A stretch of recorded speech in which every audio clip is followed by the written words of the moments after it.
Chapter number 22, Heights and distance.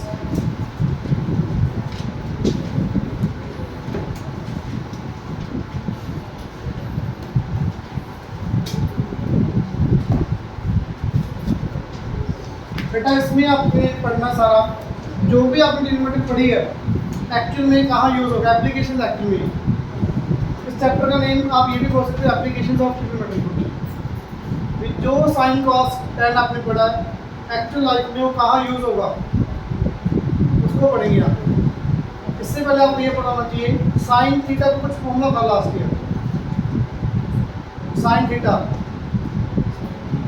PBH में था कुछ P upon H, cos theta tan theta P upon B. Maximum 90% question के अंदर tan theta लगेगा आपका। पहला एग्जांपल देखो। अच्छा इससे पहले कुछ चीजें हो रहा है, ये आप हमेशा लेवल ग्राफ का बेटा प्लीज हॉरिजॉन्टल लेवल है बेटा। ये अगर आप यहाँ पे खड़े होके प्लीज आप यहाँ पे खड़े होके, ये आपका आइस का लेवल आ गया, ये ग्राउंड लेवल, ये आपका आइस का level horizontal level, horizontal level ground level. अब अगर यहाँ से आप ऊपर की तरफ देख रहे हो, फॉर एग्जाम्पल मैं यहाँ से ऊपर की तरफ देखूंगा, आइस ऊपर होंगी, तो बेटा जो ये एंगल बनेगा ना ऊपर की तरफ, इस एंगल को बोलेंगे एंगल ऑफ एलिवेशन। उम्मीद सब लोग बेटा याद रखो चल रहा है थीटा। इस एंगल को क्या बोलेंगे हम, एंगल ऑफ एलिवेशन। कुछ भी है टावर को देख रहे हो आप यहाँ पे खड़े होके, जो ये एंगल होगा एंगल ऑफ एलिवेशन। इस लाइन को बोलेंगे line of site, line of site. This angle will be angle of elevation. अगर यहीं पे खड़े होके आप इसके बॉटम को देख रहे हो, ये बॉटम को आप आइस को लेवल नीचे करोगे, अगर नीचे की तरफ देखोगे बेटा then it will be angle of depression, angle of depression. This will be angle of elevation. This will be angle of depression. Basically ये दो चीजें आपको पता होनी चाहिए, बाकी बिल्कुल इजी है। प्लीज मेरी बात सुन लो, क्वेश्चन को रीड करना बहुत ज़्यादा जरूरी है अच्छे से। इस चैप्टर में स्टेटमेंट दिया आपको हर क्वेश्चन में, डायग्राम नहीं दिया होगा। स्टेटमेंट पढ़ के डायग्राम बनाना अपने ऐसे, डायग्राम बन गया उसका साइन कॉस लगाना है। मैक्सिमम केसेस में टाइम लगाना है, तो डायग्राम प्लीज ध्यान से बनाना। क्या दिया पहला एग्जांपल देखो, पढ़ो बेटा क्या दिया पहला question. The length of A shadow of A vertical tower is,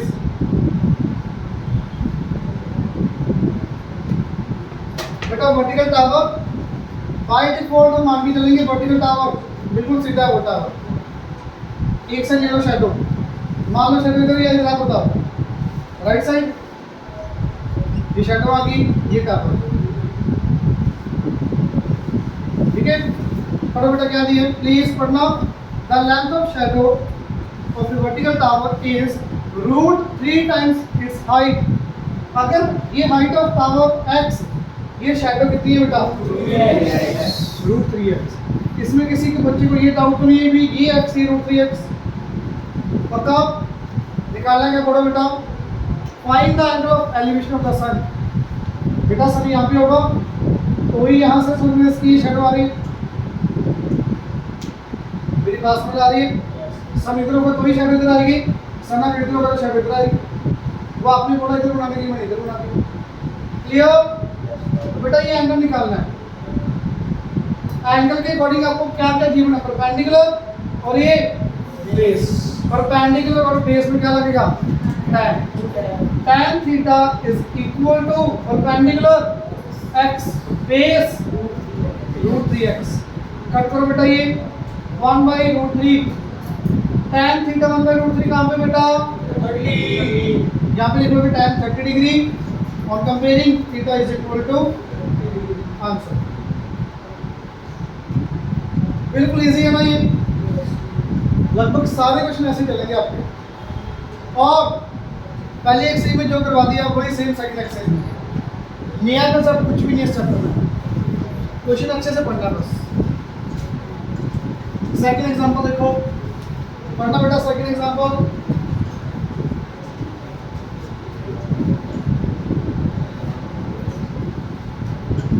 बेटा सेकंड एग्जांपल रीड करो, क्या दिया है?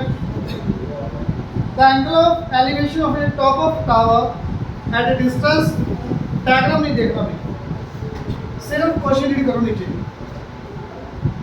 The angle of elevation of a top of a tower at a distance of 120 meter from the foot of on a horizontal level is found to be 30 degree। ये line का meaning समझ आ रहा है किसी बच्चे को? एंगल ऑफ एलिवेशन बेटा कितना दिया हुआ है? 30 डिग्री। ये 30 डिग्री दिया हुआ, यहाँ से 120 डिस्टेंस कौन सा दिया हुआ है? नीचे वाला। सबको समझ आ रहा है? पढ़ के देख लो बेटा। 120 फ्रॉम इट्स फुट, यहाँ से 120 मीटर दूर है बेटा, ये 120। क्लियर? क्या निकालना है? हाइट ऑफ टावर, ये x आ जाएगा। कैसे आएगा बेटा?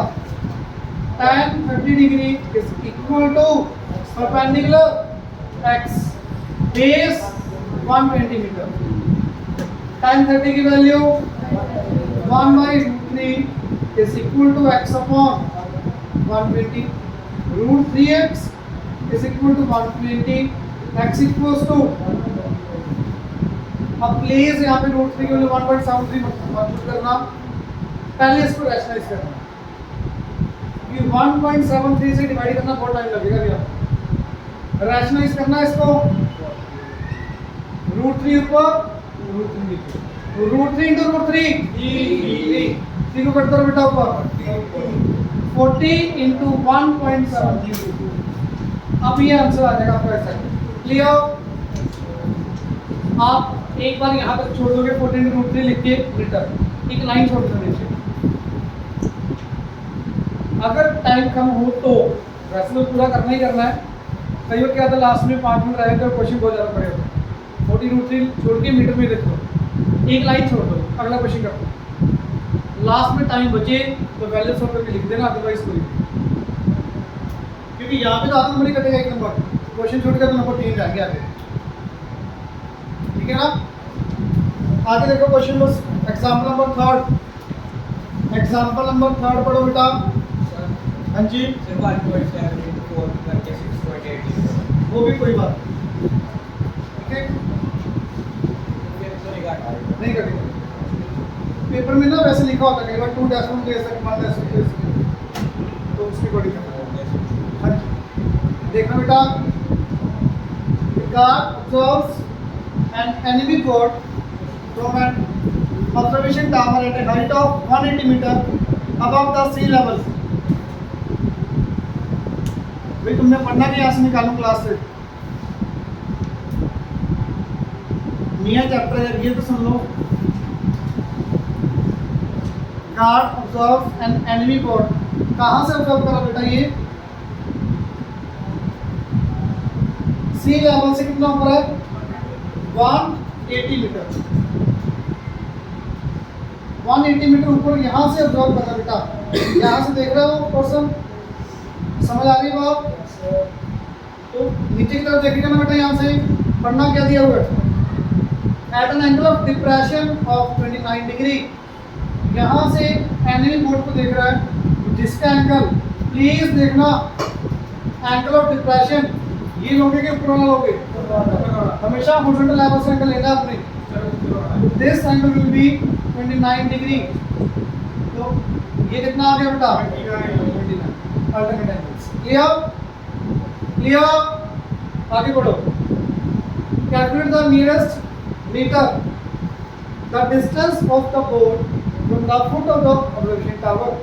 ये जो बोट है बेटा, टावर के फुट से कितना दूर है?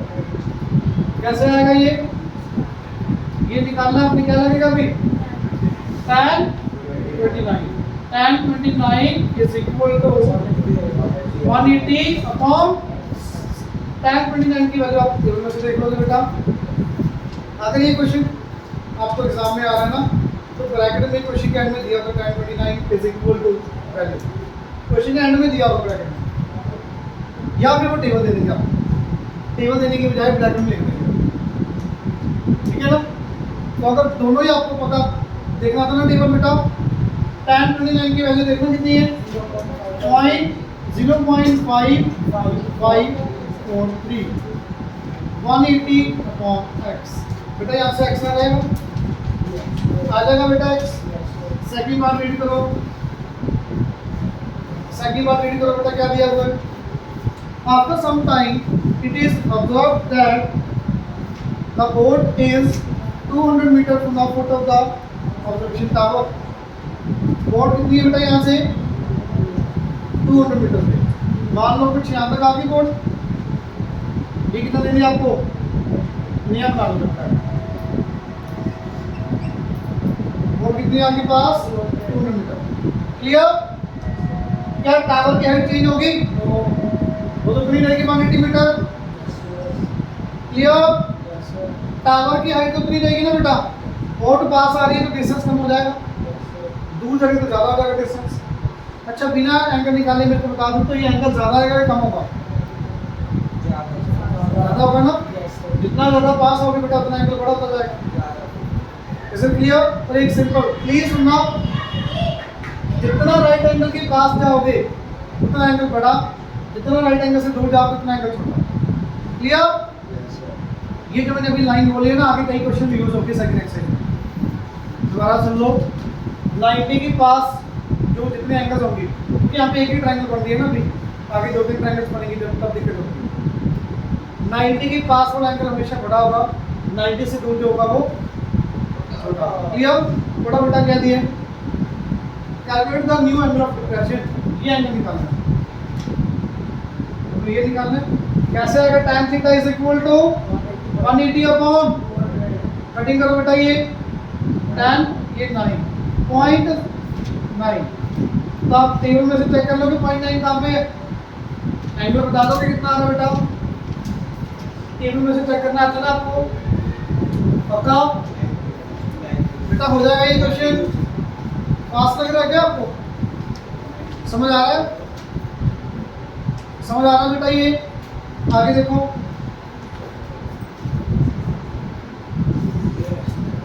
एग्जाम्पल नंबर 4, लास्ट एग्जाम्पल करवा दो, हाँ जी टाइम हो गया वैसे तो कर लेते हैं 2 मिनट।